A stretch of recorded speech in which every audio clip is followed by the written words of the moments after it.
Lincoln Riley counting on Alex Grinch's defense to win USC a football game is exactly similar to the Rebel Alliance counting on the moon of Alderaan, or maybe it's a planet. I'm a little dull on my Star Wars lore here. To Alderaan defending itself from the beam of doom from the Death Star. If you're USC football right now, I don't know what to tell you. I don't. Your defense is about as unbearable and causes as much pain and suffering to the Trojan fan base as much as Iowa's offense does to their fan base.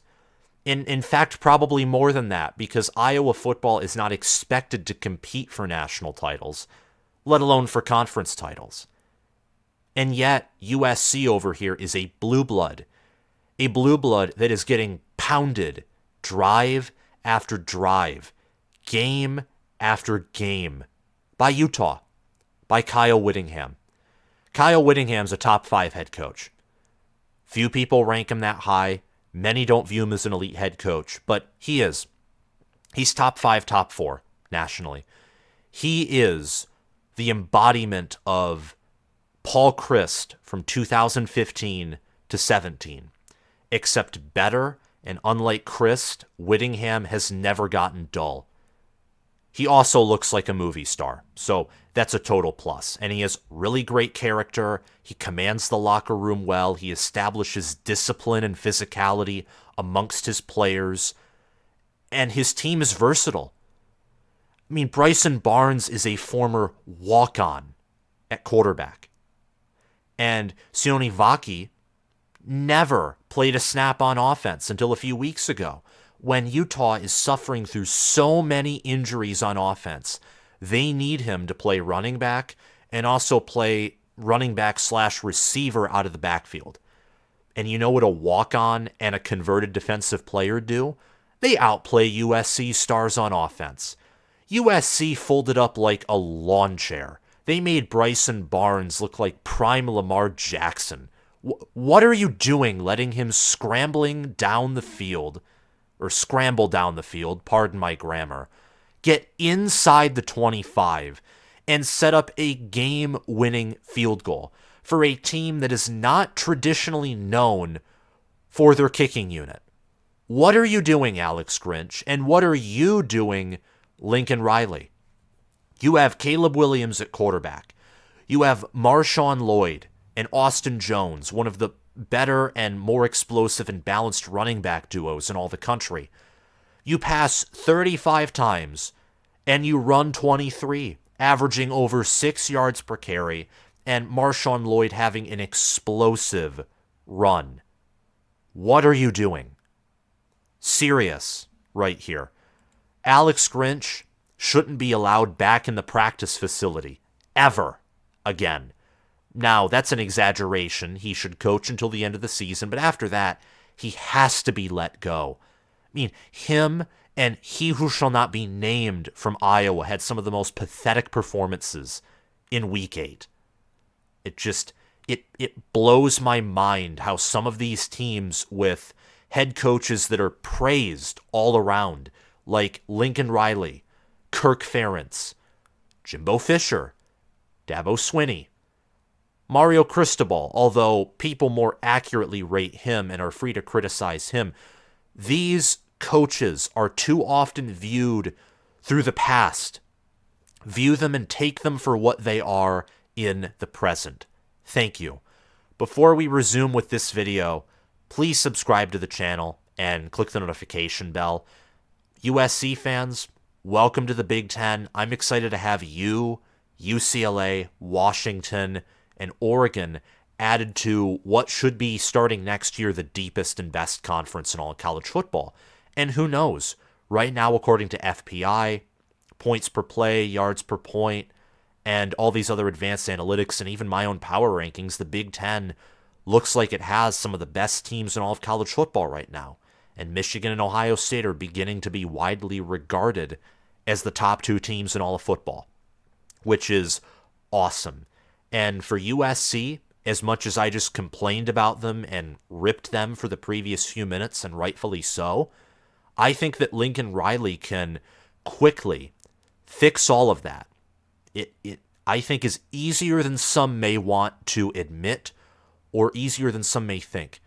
If USC gets a Jim Leonard, or let's just insert Jim Knowles from Ohio State, or Jesse Minter from Michigan, Joe Rossi from Minnesota, Phil Parker from Iowa, Tony White from Nebraska, or even Tosh Lupoy from Oregon, or Morgan Scaley from Utah, that would be a great defense overnight because they have talent there.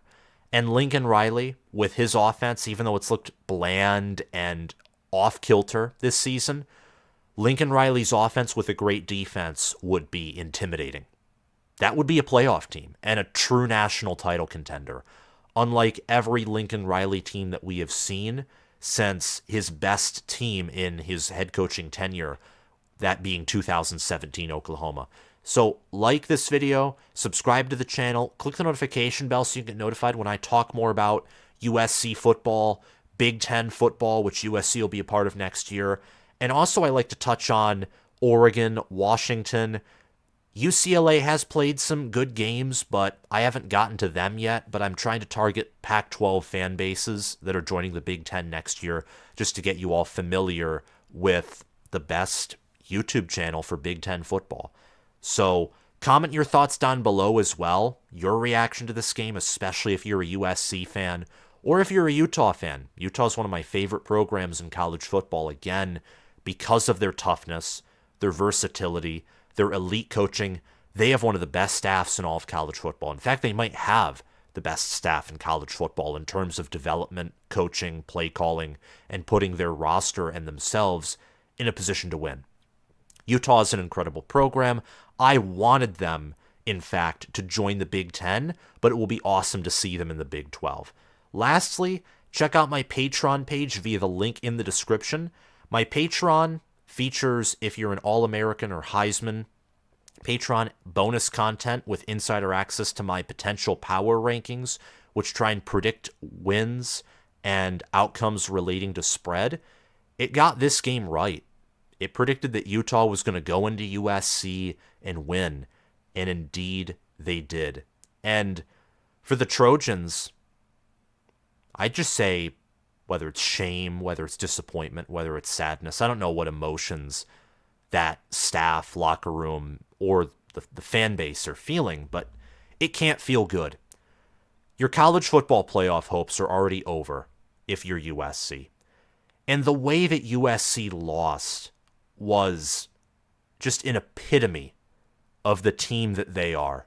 In the same way that Iowa losing to Minnesota was in somewhat a caricature of what Iowa football is. Just close losses that were caused in large part by the side of the football that they ignore, but also moments on the side of the football that they pride where there were breakdowns, where Iowa got ran on and allowed a deep play action pass.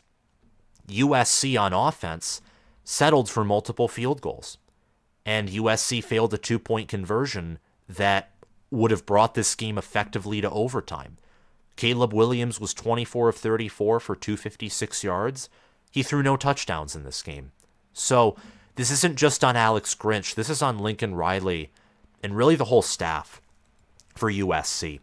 But we've talked about the Trojans a lot, primarily because they're a big focus in this game, but also nationally.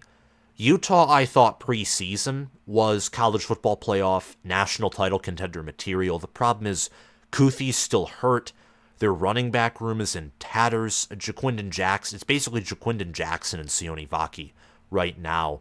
And Cameron Rising's not returning for the whole year. He's going to redshirt and either play at Utah next year, or who knows, maybe he enters the transfer portal. And I think there's a big drop-off from Cameron Rising's play to Bryson Barnes or, pardon me, Nate Johnson. Nearly forgot his name, but Nate Johnson and Bryson Barnes, these are solid quarterbacks who have the ability to run, who can pass, and who can win football games, despite the fact that I think Cameron Rising's a much better quarterback. My player of the game is Bryson Barnes. He had the game-winning scramble It takes eyes to see the field, to have vision, and it takes agility, elusiveness, acceleration, athleticism, and toughness to make that play, to get that 26-yard scramble. He was 14 of 23 for 235 yards, 3 touchdowns, and a pick. Bryson Barnes, fun fact, has never lost in a game where he's the starting quarterback. He's undefeated as a starter. Bryson Barnes had a career high against USC in quarterback rating. He had a 79.0 quarterback efficiency rating, which is a season high. And he had a 181 passer rating, also a season high. And he had 57 rushing yards, again, season high. And 3 passing touchdowns, again, a season high. That, in sum, tells you everything you need to know about USC's defense. And also, importantly for Utah and for Bryson Barnes, because they host Oregon, and Oregon is an infinitely better team than USC right now. If USC-Oregon were to be played today or this weekend, whatever the spread is, take Oregon to cover it and then some. This Oregon team would shellac this USC team and just, kick them in the gut until they died. That's basically what Oregon would do to USC.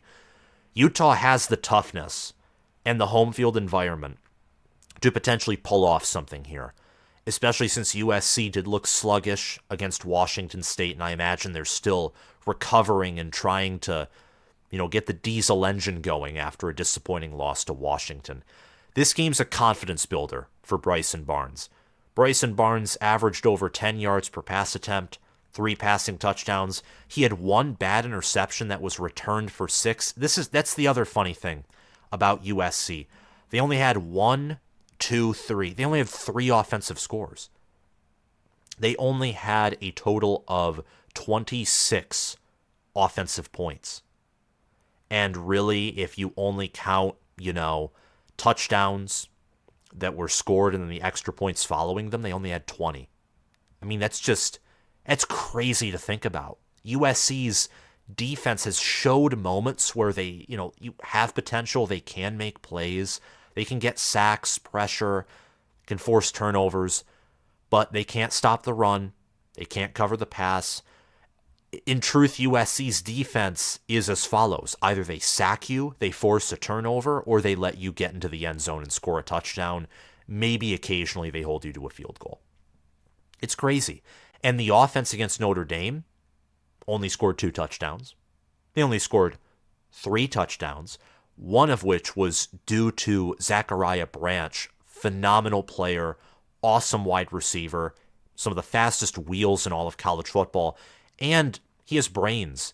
You can't just have speed. You got to have vision and you got to have intelligence to make the returns that he does on a consistent basis.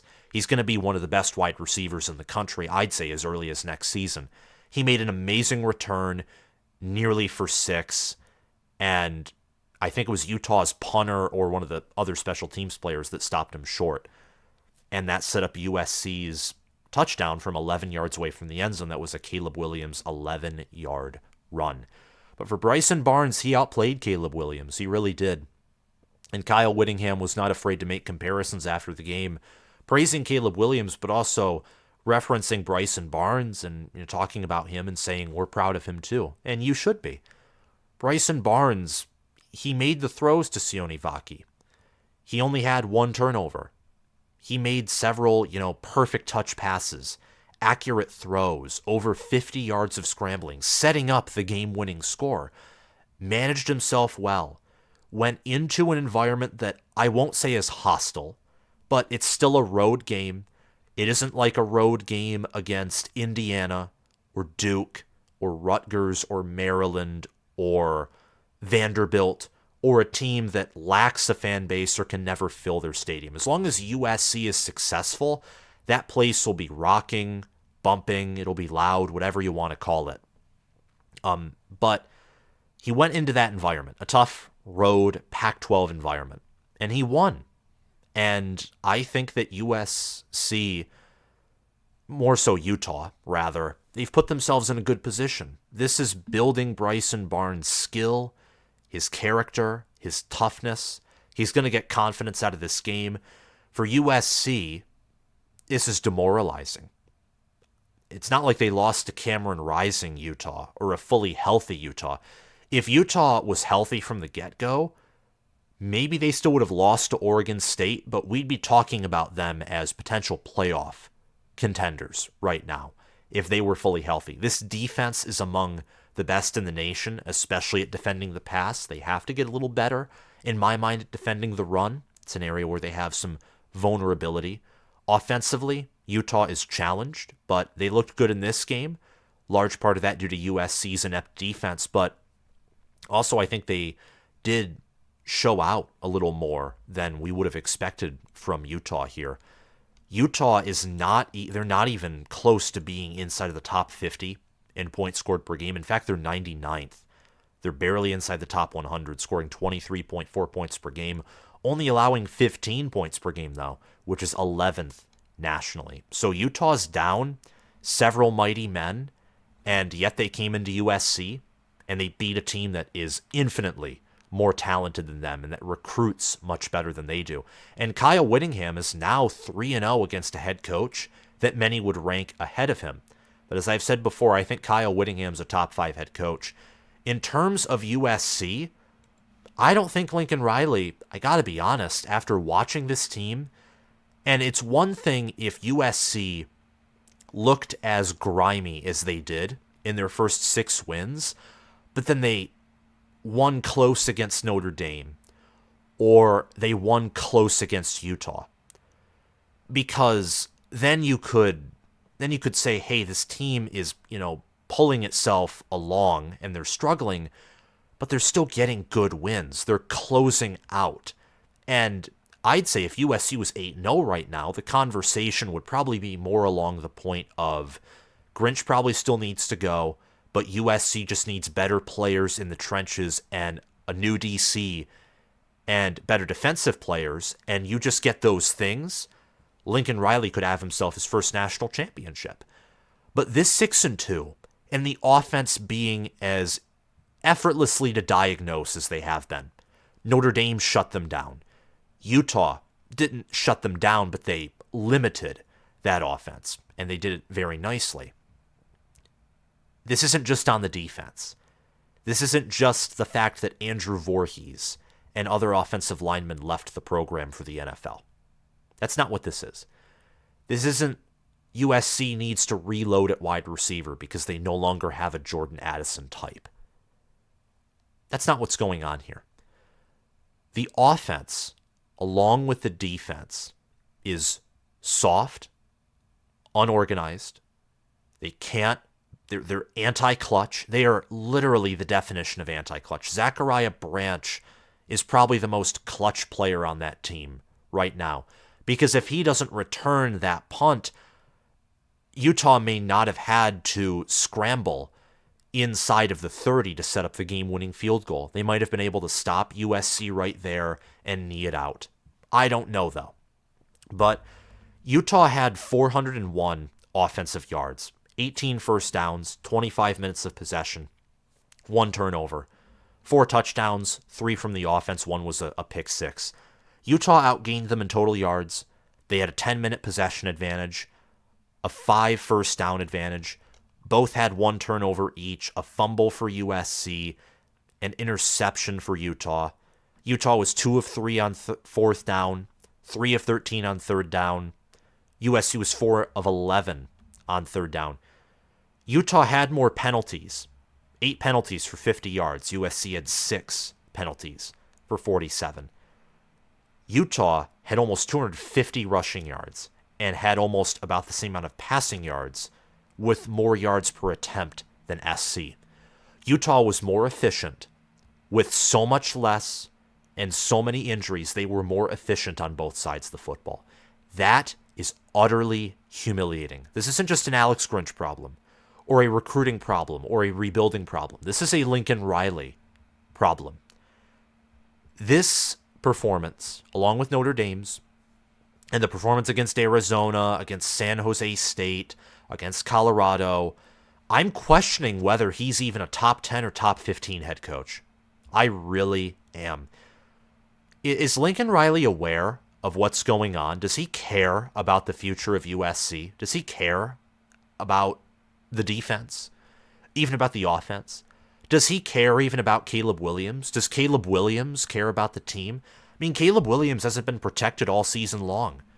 You can watch the game against Utah, against Notre Dame, against even Colorado. Colorado has no defense. They sacked Caleb Williams twice and forced his first interception. Arizona, they sacked him 4 times. Notre Dame got 6 sacks on Caleb Williams. Utah got 3. Nevada sacked him once. Arizona State was able to get pressure. I have no clue how. Now, they limited Colorado's offense, and they limited Washington's as well, but nonetheless, you look at everything for USC. And for the defense, it's obviously worse, but even for the offense, there are things to critique. The attitude of this team as well bothers me. There's no energy. There's no excitement. There doesn't seem to be much accountability. Maybe I'm reading this the wrong way. I'm still learning about, UCLA, USC, Oregon, Washington. I don't know as much about them as I do the bigger programs in the Big Ten, like Michigan, Ohio State, Penn State, who are successful, and some of the bigger brands below them, like Nebraska, Wisconsin, Minnesota. Minnesota's a team I'm interested in. Michigan State's somewhat of a bigger brand. Iowa. I'm still learning. So I'm not really close to an insider with USC in the same way that maybe I am with Michigan, Ohio State. And even then, I don't consider myself an insider with those teams. I just report on what I see, what I hear, my perception, looking at the box score, watching the games, thinking about them, rewatching some highlights. It is what it is. Maybe I'm missing something, and if I am, tell me in the comment section below. But there's something wrong. There's something off with Lincoln Riley and USC.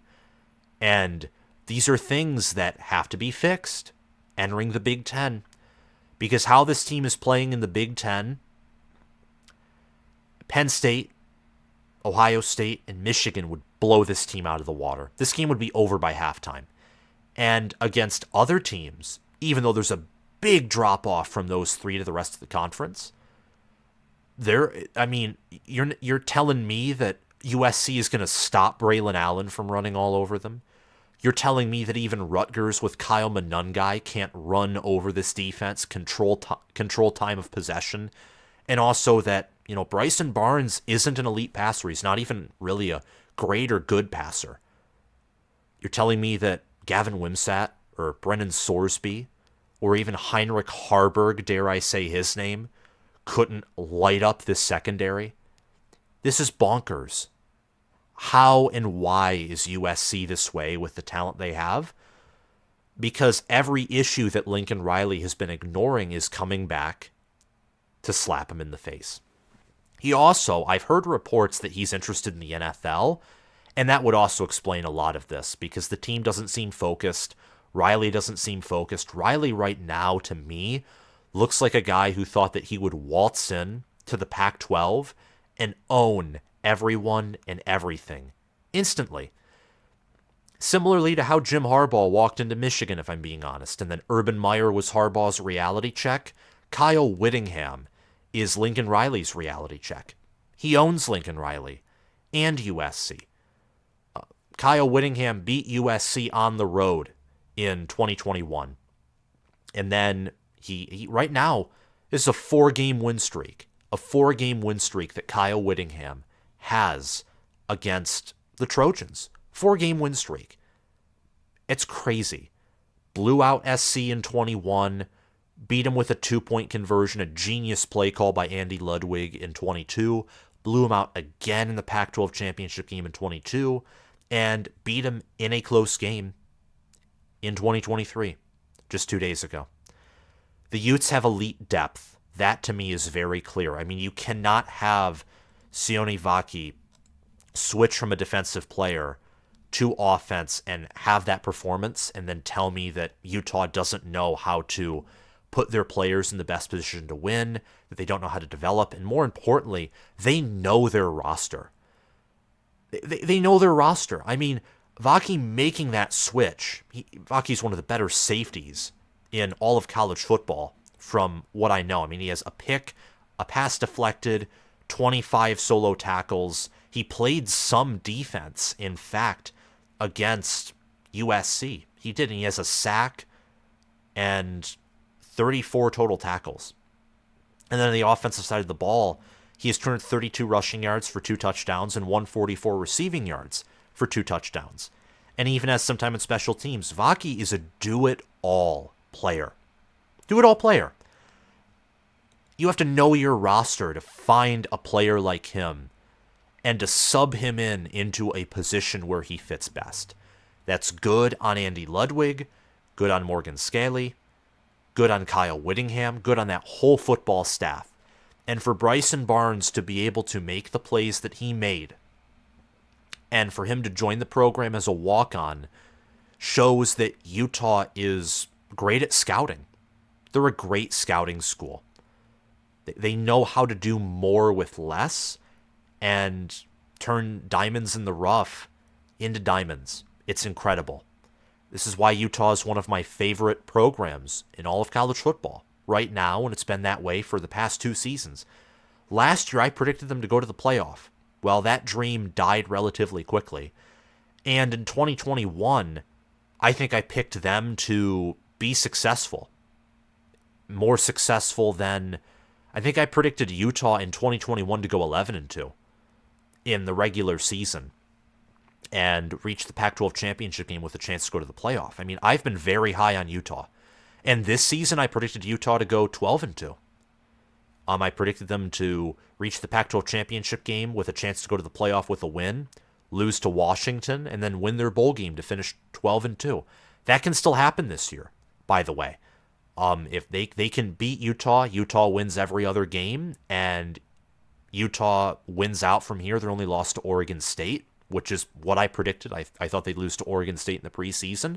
And my Pac-12 championship game pick is still alive. That's nuts. This team, despite being down several players, is still exceeding national expectations. That's a great, heck, that's an elite program led by an elite head coach.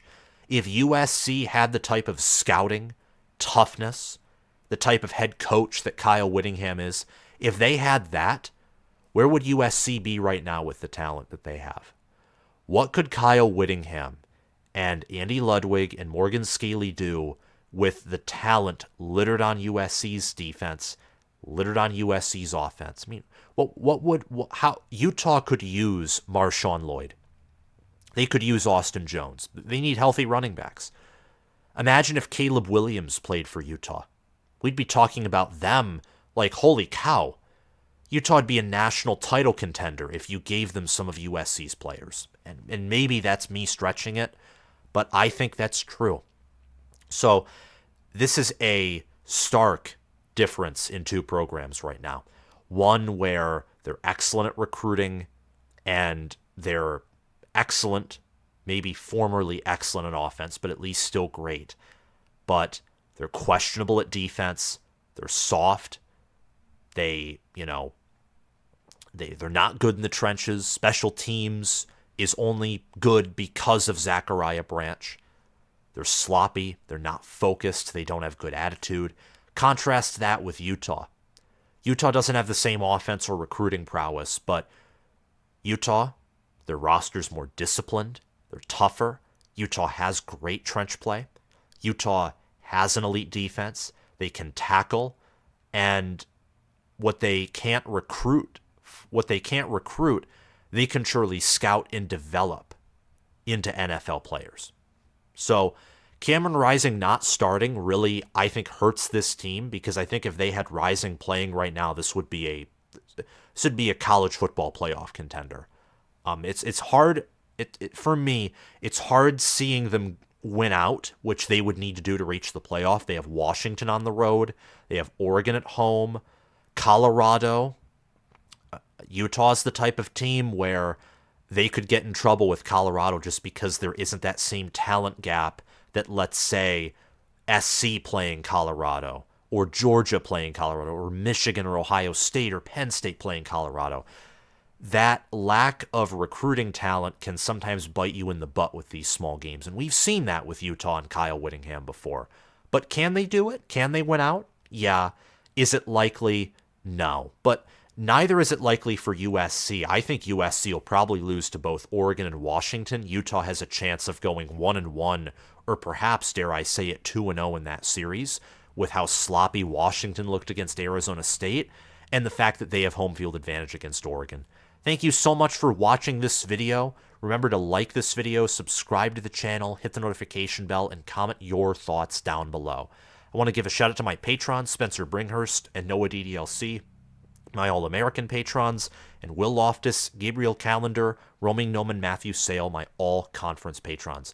Potential Power went 14-11 against the spread, and on the year it's over 75% in picking the correct money line. So if you're someone who bets, I personally don't bet, but if you're someone who bets and you're also interested in exploring a new prediction model, either or, consider signing up for the Patreon so you can support the channel, be featured at the end of the video, and also get interesting picks and perspectives. Potential Power is basically my own thoughts, grading every roster and staff, and also importing numbers like raw statistics such as points per play margin and yards per point margin. Have a phenomenal day, guys, and I'll see you all around.